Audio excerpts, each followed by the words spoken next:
नमस्कार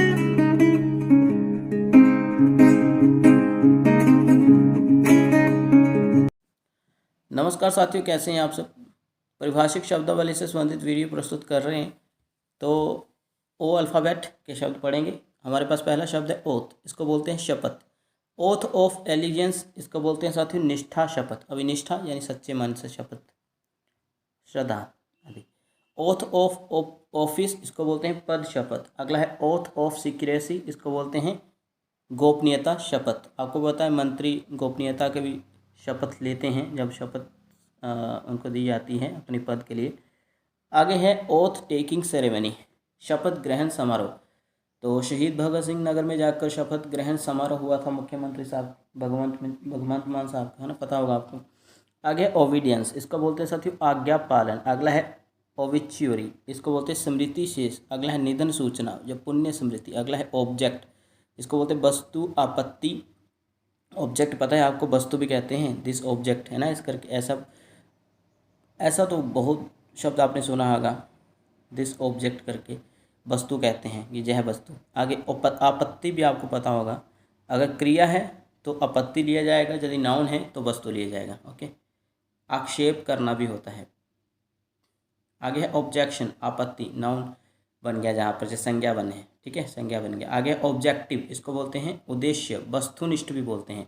ऑब्जेक्टिव, आपका क्या ऑब्जेक्टिव है, उद्देश्य क्या है, संज्ञा के रूप में यह प्रयुक्त होगा। और विशेषण के रूप में यह होगा वस्तुनिष्ठ, ठीक है। क्या होगा विशेषण के रूप में ऑब्जेक्टिव का अर्थ, वस्तुनिष्ठ या विषय परक या वस्तु परक, ओके, या विषयनिष्ठ, ओके, या वस्तुगत भी कह सकते हैं। तो कहने का वस्तुनिष्ठ क्या होता है, आप वो प्रश्न हल करते हैं ना, और जो 4 विकल्प होते हैं, कोई प्रश्न पूछा है 4 विकल्प होते हैं, वो वस्तुनिष्ठ, उसको ऑब्जेक्टिव क्वेश्चन बोलते हैं, ठीक है, जिसमें उत्तर सिर्फ एक ही होगा।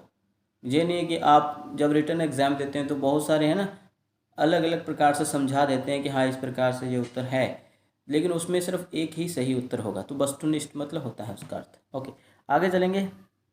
ऑब्जेक्टिव टाइप टेस्ट, इसको बोलते हैं वस्तुनिष्ठ परीक्षा, और आपने पढ़ा ही है पीछे, है ना, वस्तुनिष्ठ ही तो होता है टेस्ट, ऑब्जेक्टिव टाइप टेस्ट जहाँ पर विकल्प होते हैं। आगे साथ ही ऑब्जेक्टिविटी, ऑब्जेक्टिविटी इसको बोलते हैं वस्तुनिष्ठता।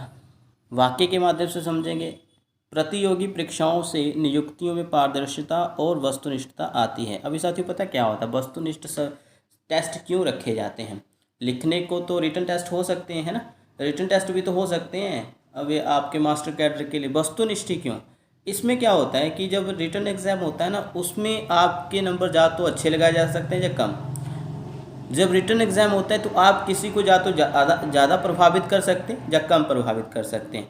वो एग्जामिनर की समझ पर डिपेंड करता है, ठीक है। वो किसी को ज़्यादा मार्क्स दे सकता है, किसी को कम, ठीक है, वो जितना समझ सकता है आपके उत्तर को। लेकिन जब ऑब्जेक्टिव टाइप क्वेश्चन आ जाते हैं तो उसमें सिर्फ एक ही उत्तर होगा, ओके, और वही उत्तर सही माना जाएगा। तो इस तरह से इसी को ही प्रेफर किया जाता है। आज बड़े से बड़े एग्ज़ाम भी ऑब्जेक्टिव टाइप से ही आते हैं, क्योंकि इसमें पारदर्शिता रहती है, किसी को भी अधिक मार्क नहीं जा सकते। अगर आपका उत्तर सही है तो 1 नंबर मिल जाएगा, है ना, नहीं है तो गलत हो जाएगा, और जब बिल्कुल सही भी है, क्योंकि रिटन एग्ज़ाम जो है उसमें पारदर्शिता नहीं रहती है। और इसीलिए साथियों यूजीसी नेट का एग्ज़ाम पहले रिटन हुआ करता था, एक पेपर उसका, लेकिन वो भी ऑब्जेक्टिव हो गया। अभी सिर्फ 2 पेपर ही होते हैं, पहले 3 हुआ करते थे, 2 ऑब्जेक्टिव टाइप 1 रिटन, लेकिन अभी दोनों ही ऑब्जेक्टिव टाइप होते हैं। अगला शब्द है ऑब्जेक्ट्स एंड रीज़न, इसको बोलते हैं उद्देश्य और कारण। अगला है साथियों ऑब्लाइजेशन, ठीक है, ऑब्लाइजेशन इसको बोलते हैं बाध्यता, दायित्व भी कहते हैं इसको, ठीक है, दायित्व। अभी इसका क्या अर्थ होता है, जिम्मेदारी, है ना, और बाध्यता, इसका भी अर्थ पता होना चाहिए, बाध्य हो जब कोई। आभार भी इसका तात्पर्य लेंगे। अगला शब्द है साथियों हमारे पास ऑब्सलेंसेंस, ठीक है, शब्द बहुत बड़ा है, यानी इसमें देखिए कितने वर्ण हैं, 1 2 3 4 5 6 7 8 9 10 11 12। ऑब्सोलेंसेस इसको बोलते हैं, क्या बोलते हैं, ऑब्सोलेंसेस। इसका अर्थ होता है अप्रचलन, अप्रचलन यानी जो पुराना पड़ गया है, पुराना हो चुका है, अभी प्रचलित नहीं है, ठीक है साथियों, वो ऑब्सोलेंसेस। आगे है साथियों ऑब्सोलेंस्ड, ठीक है, इसको बोलेंगे अप्रचलित। तो दोनों संज्ञा के रूप में प्रयुक्त होता है। आगे यदि पिछले शब्दों का विशेषण बनाया जाए, एडजेक्टिव बनाया जाए, तो क्या बनेगा, ऑब्सोलेट, तो इसको बोलेंगे अप्रचलित, बेकार या पुराना, अनुपयोगी, गत प्रयोग भी कह सकते हैं। आगे शब्द है हमारे पास ऑब्स्ट्रक्ट, इसको बोलेंगे रोकना, बाधा डालना। अगला है ऑब्स्ट्रक्शन, अवरोध, बाधा। अगला है ऑब्वियस, ऑब्वियस मैं काफ़ी बार जो शब्द बोलता हूँ कई बार है ना, ऑब्वियस है, ऐसा होगा ही। ऑब्वियस यानी स्पष्ट है, ठीक है, पक्का। ओके, अगला शब्द अकेशनल। अकेशनल तो इसको बोलते हैं साथियों यदा कदा, अनियत, जो तय नहीं है, कभी कभी जो होता है, अकेशनल बोलते हैं। ऑक्यूपेंसी इसको बोलते हैं साथियों अधिभोग, दखल भी कह सकते हैं, ठीक है। जो संज्ञा के रूप में प्रयुक्त होगा शब्द, ऊपर वाला अकेशनल जब वो विशेषण के रूप में प्रयुक्त होगा। ओके, अगला शब्द है ऑक्यूपेंसी सर्टिफिकेट, इसको बोलते हैं अधिभोग प्रमाण पत्र, दखल प्रमाण पत्र, ठीक है। आगे है साथियों ऑक्यूपेंसी रेट, अधिभोग दर। अभी ऑक्यूपेंसी है क्या, क्योंकि अधिभोग आ गया काफ़ी बार शब्द, तो इसका अर्थ मैं बता देता हूँ। तो इसका अर्थ हम दखल से ही लेंगे, कहीं दखल देना, हस्तक्षेप करना एक प्रकार से, ठीक है। आगे हमारे पास है ऑक्यूपेंट, इसको बोलेंगे अधिभोगी या दखलकार, ठीक है, जो दखल करता है किसी काम में। तो संज्ञा के रूप में यह शब्द प्रयुक्त होगा। आगे ऑक्यूपेशन, आपको पता ही इसका अर्थ व्यवसाय, व्यवसायगत भी हो सकता है। ऑक्यूपेशनल एक्सीडेंट, इसको बोलेंगे व्यवसायगत दुर्घटना। ओके, अगला है साथियों ऑक्यूपेशनल हाजार्ड, इसको बोलेंगे व्यवसायगत जोखिम। ऑक्यूपेशनल थेरेपी, इसको बोलेंगे व्यावसायिक उपचार। अगला है व्यवसाय चिकित्सा भी, साथ में इसका अर्थ लेंगे। आगे अकपी, अकोपी को बोलेंगे साथियों हम, अकपी को बोलेंगे स्थान घेरना या दखल करना। आगे अकूरेंस, इसको बोलते हैं घटना। अगला है एक्ट्रॉय ड्यूटी, एक्ट्रॉय ड्यूटी को बोलते हैं साथी चुंगी। अगला शब्द है हमारे पास ऑफेंस, ऑफेंस को बोलते हैं अपराध। ऑफेंडर, अपराधी। ऑफेंसिव, अपमानजनक, आपत्तिजनक या अप्रिय, कटु, आक्रामक भी बोल सकते हैं, बदबूदार भी। लेकिन हाँ, जो शब्द आपने याद कर लें वो अपमानजनक, आपत्तिजनक और साथ में आक्रामक, ठीक है। आगे शब्द है हमारे पास ऑफर, इसको बोलते हैं साथी प्रस्ताव। संज्ञा के रूप में प्रस्ताव शब्द लेंगे, और यदि क्रिया के रूप में इस शब्द को लेंगे तो हम इसका अर्थ होगा देना। अगला शब्द है ऑफर ऑफ अपॉइंटमेंट, इसको बोलते हैं नियुक्ति प्रस्ताव। अगला है ऑफिस, इसको कार्यालय या दफ्तर भी कह सकते हैं। अगला शब्द है ऑफिस बियरर, इसको बोलते हैं पदाधिकारी, ठीक है। अगला है ऑफिस कैंपस या ऑफिस कॉम्प्लेक्स, इसका अर्थ एक ही रहेगा, कार्यालय परिसर, ठीक है। कैंपस को या कॉम्प्लेक्स को हम परिसर कहते हैं। ओके, अगला साथी ऑफिस कॉपी, इसको बोलेंगे हम कार्यालय प्रति। ऑफिस आवर्स, इसको बोलेंगे कार्यालय समय। अगला साथी ऑफिस लेआउट, इसको बोलेंगे कार्यालय अभिन्यास। ओके, अभी लेआउट का अर्थ एक और बताया था आपको, नक्शा, खाका भी होता है, ठीक है। तो अगले पे चलेंगे। अगला है हमारे पास ऑफिस मेंटेनेंस, इसको बोलेंगे कार्यालय रखरखाव, कार्यालय अनुरक्षण, ठीक है। मेंटेनेंस का अर्थ जो है अनुरक्षण होगा। आगे ऑफिस मैनुअल, इसको बोलते हैं कार्यालय नामावली। अगला है ऑफिस मेमोरेंडम, इसको बोलते हैं कार्यालय ज्ञापन। अगला है ऑफिस नोट, कार्यालय टिप्पणी। ऑफिस ऑफ प्रॉफिट, लाभ का पद। ऑफिस ऑर्डर, कार्यालय आदेश। ऑफिस प्रीमिसेस, अगला है कार्यालय परिक्षेत्र। ऑफिस प्रेमिसेस का अर्थ क्या होगा, कार्यालय परिक्षेत्र। अगला है साथियों ऑफिसर, अधिकारी या अफसर भी कह सकते हैं। और अगला शब्द है ऑफिस स्टाफ, इसको बोलते हैं कार्यालय स्टाफ। लेकिन यदि स्टाफ का भी आप हिंदी देखें तो बन जाएगा कार्यालय कर्मचारीगण, ठीक है। तो स्टाफ को क्या बोलेंगे हम, कार्यालय कर्मचारीगण, ठीक है। और या फिर कार्यालय कर्मचारी वृंद भी कह सकते हैं, स्टाफ को कर्मचारी वृंद भी कह सकते हैं। आगे है ऑफिशियल, जिसको बोलते हैं पदधारी, शासकीय भी कह सकते हैं, सरकारी भी कह सकते हैं, आधिकारिक भी कह सकते हैं। अगला शब्द है ऑफिशियल डोम, इसको बोलते हैं अधिकारी वर्ग या अफसरशाही। आगे ऑफिशियल ड्यूटी, इसको बोलते हैं साथी पदीय कर्तव्य या सरकारी काम। अगला ऑफिशियल एस, इसको बोलेंगे कार्यालय भाषा। ऑफिशियल गैलरी, इसको बोलते हैं सरकारी दीर्घा। अगला है ऑफिशियल लैंग्वेज, इसको बोलते हैं राजभाषा, ठीक है। राष्ट्रभाषा किसको बोलते हैं, हम पहले करवा चुके हैं नेशनल लैंग्वेज को। तो यदि हम इसकी बात करें ऑफिशियल लैंग्वेज को, तो राजभाषा कहते हैं। अगला है ऑफिशियली, ऑफिशियली तो इसका अर्थ होगा आधिकारिक तौर पर या सरकारी तौर पर। अगला है ऑफिशियल रिपोर्ट, इसको बोलते हैं सरकारी रिपोर्ट या सरकारी प्रतिवेदन। मैं पहले ही बता चुका हूँ, रिपोर्ट को प्रतिवेदन बोलेंगे आप। अगला शब्द काफ़ी इंपॉर्टेंट है, ऑफिशियल सीक्रेट, इसको बोलते हैं सरकारी गुप्त बात या शासकीय गुप्त बात। अगला भी महत्वपूर्ण है साथियों, ऑफिशियल वर्जन। ठीक है, ऑफिशियल वर्जन इसको बोलते हैं आधिकारिक विवरण, सरकारी कथन या आधिकारिक कथन।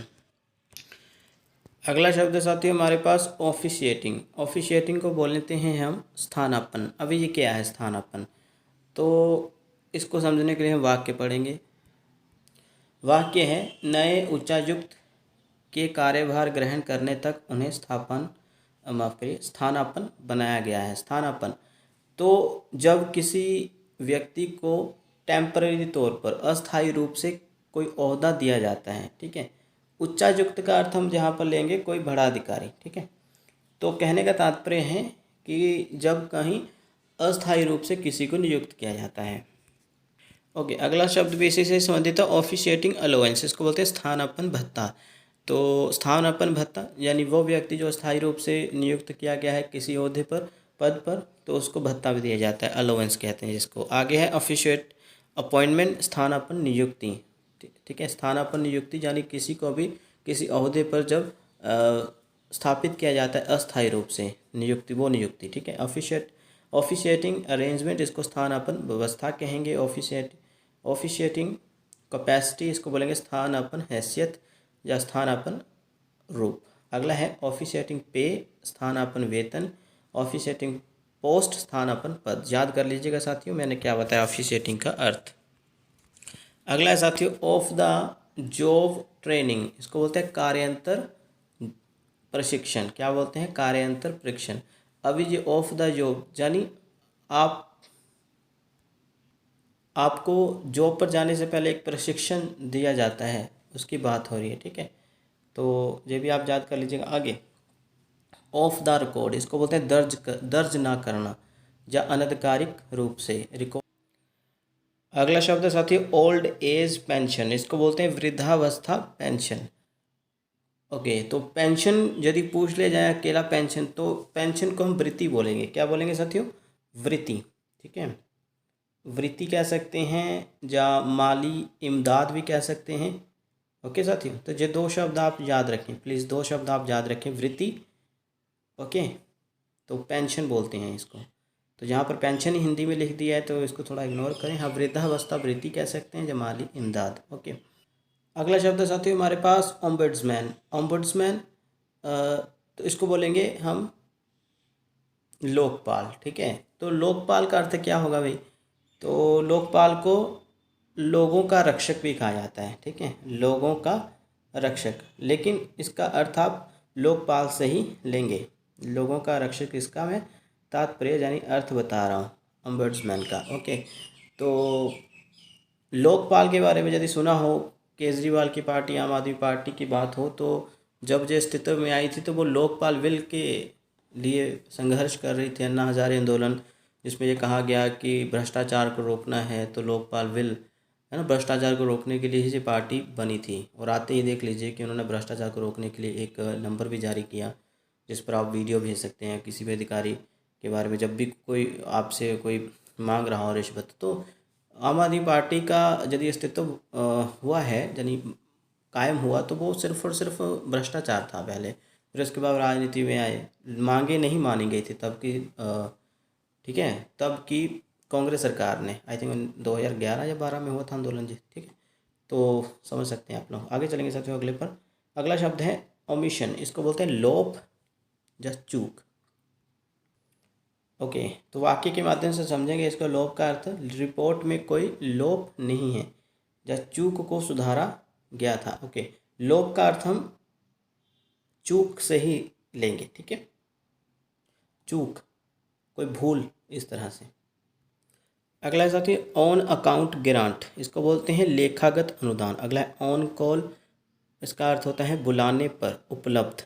ठीक है, या कार्य बुलावा। अगला है ऑन कॉल पेमेंट, इसको बोलते हैं कार्य बुलावा भुगतान या बुलावा भुगतान भी कह सकते हैं। अगला शब्द साथी ऑन डेपुटेशन, ये भी काफ़ी महत्वपूर्ण है। प्रतिनियुक्ति पर इसका अर्थ होता है। अब ये प्रतिनियुक्ति क्या होता है?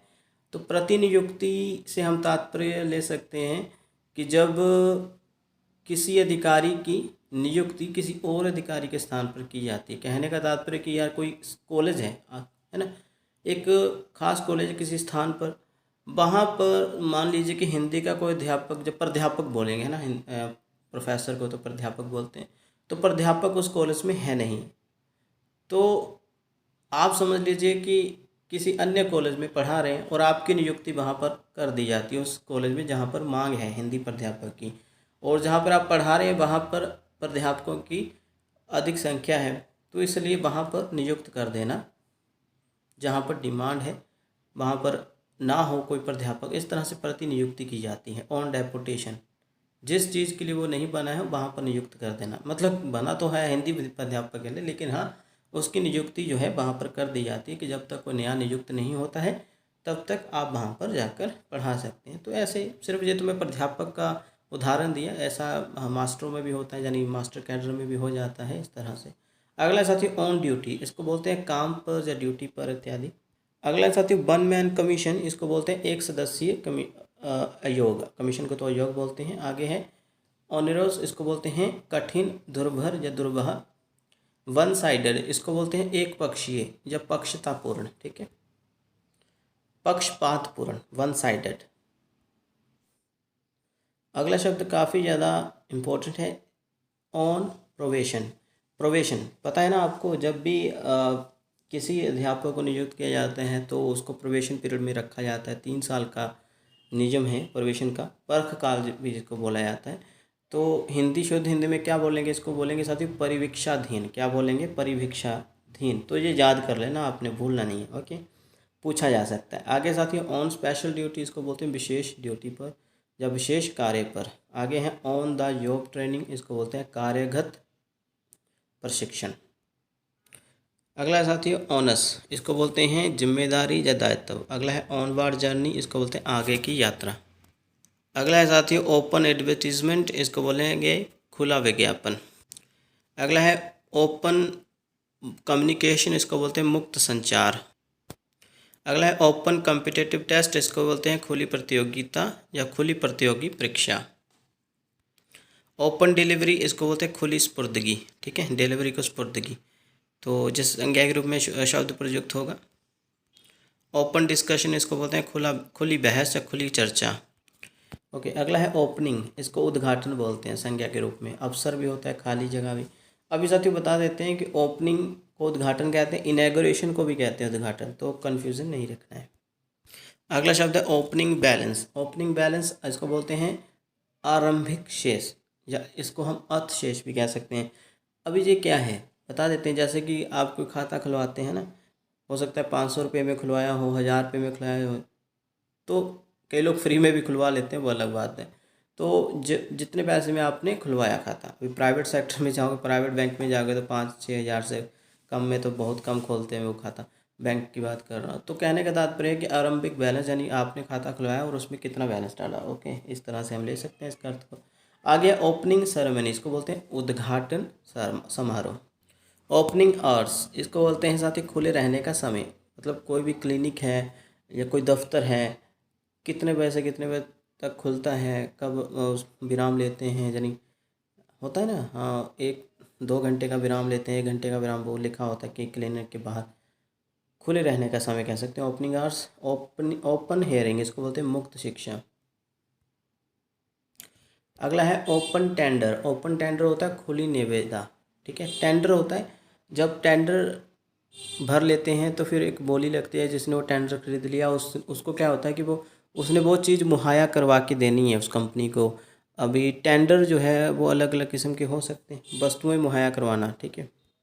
जब ओपन टेंडर होगा तो इसमें क्या है कि टेंडर भरने की फ़ीस नहीं होगी, कोई भी आकर उस ओपन टेंडर में अपनी बात रख सकता है कि मैंने ये टेंडर खरीदना है, जिस तरह से बोली लगती है उस तरह से वो खरीद सकता है। फिर अगला साथी ओपन यूनिवर्सिटी, इसको बोलते हैं मुक्त विश्वविद्यालय। अगला है ऑपरेटिंग कॉस्ट, इसको बोलते हैं प्रचालन लागत। अगला है ऑपरेटिंग स्टाफ, इसको बोलते हैं प्रचालन स्टाफ या प्रचालन अमला भी कहते हैं, ठीक है। तो स्टाफ का एक अर्थ अमला भी होता है, पहले भी बताया साथियों आपको।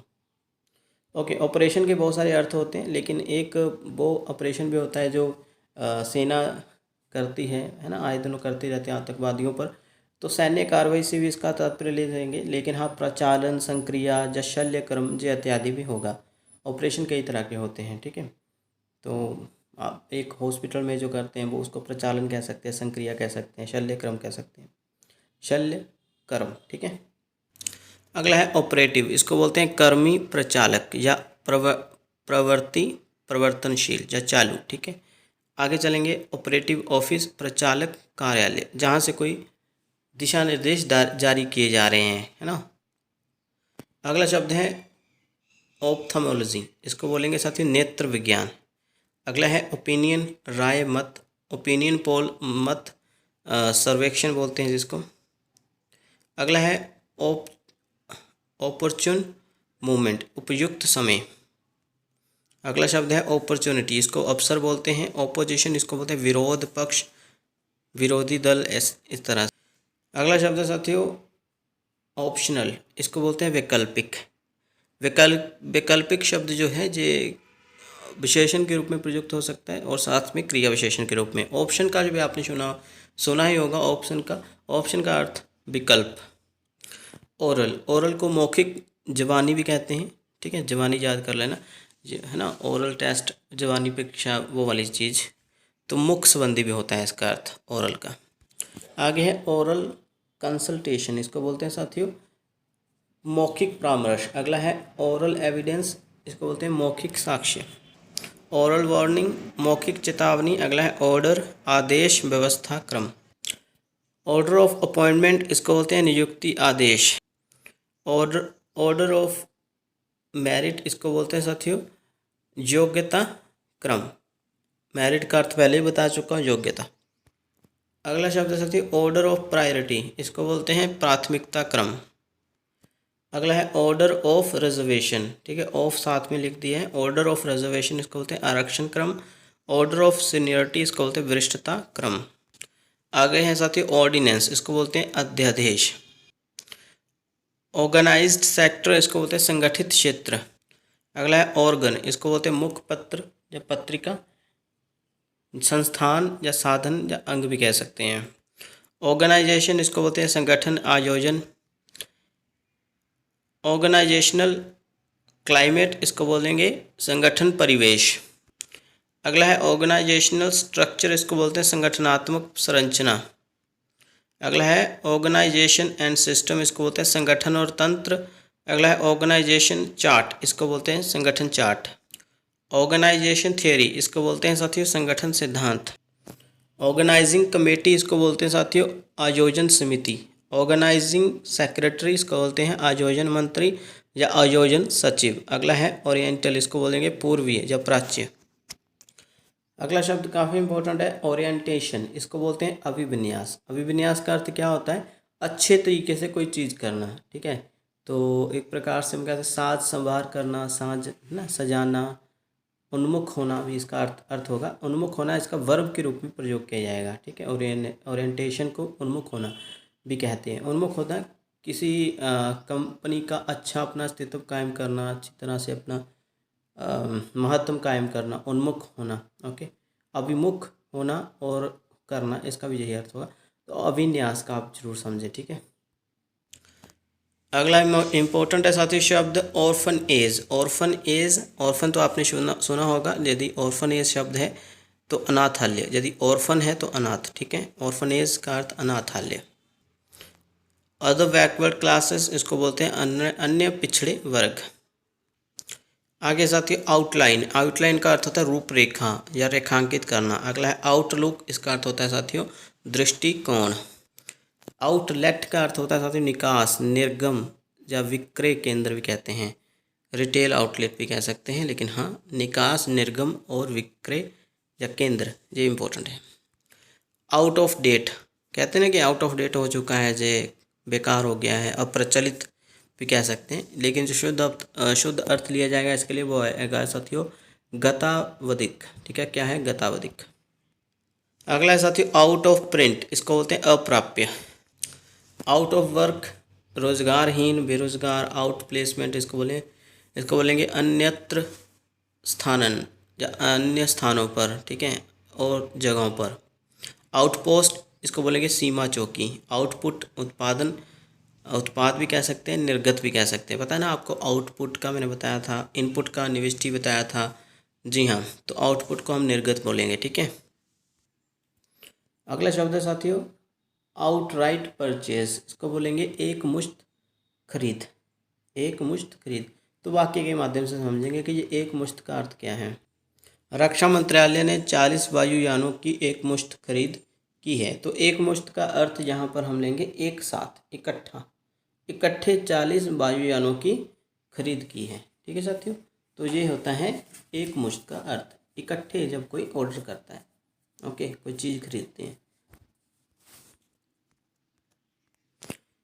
अगला है साथियों आउटसोर्स, इसका है बाह्य स्रोत, जब बाहरी स्रोत भी कह सकते हैं। अगला आउटसोर्सिंग, बाहरी स्रोतन, जब बाहरी व्यक्तियों से कार्य करवाना इत्यादि। अगला है आउटस्टैंडिंग, इसको बोलेंगे बकाया भी कहते हैं, बाकी भी कहते हैं, लेकिन हाँ उत्कृष्ट ज़्यादा उत्तर लिया जाएगा, या असाधारण भी।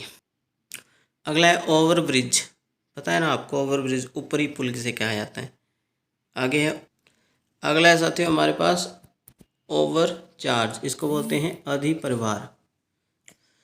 अगला शब्द साथियों ओवरहेड प्रोजेक्टर, इसको बोलते हैं ऊपरी प्रक्षेपित्र, ठीक है। क्या बोलते हैं, ओवरहेड प्रोजेक्टर को ऊपरी प्रक्षेपित्र, तो प्रोजेक्टर को प्रक्षेपित्र बोलते हैं, ठीक है, याद रखना है आपने। आगे है साथियों हमारे पास ओवर इनवॉइसिंग, इसको बोलेंगे अधिवीजक कण।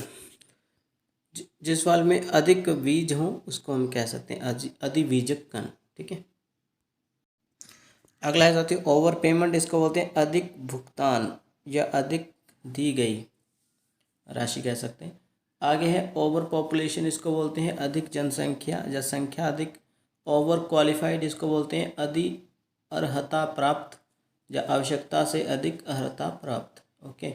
अर्हता प्राप्त को कह सकते हैं एक प्रकार से योग्यता। क्वालिफाइड का अर्थ हो यही है कि जो ज़्यादा पढ़ा लिखा हो, इस तरह से। आगे है ओवर रिप्रेजेंटेशन, इसको बोलेंगे बहुप्रतिनिधित्व। अगला साथियों ओवरसीज अलोवेंस, इसको बोलते हैं समुद्र पार भत्ता या विदेश भत्ता। ओवरसीज पे, इसको बोलते हैं समुद्र पार वेतन या विदेश वेतन।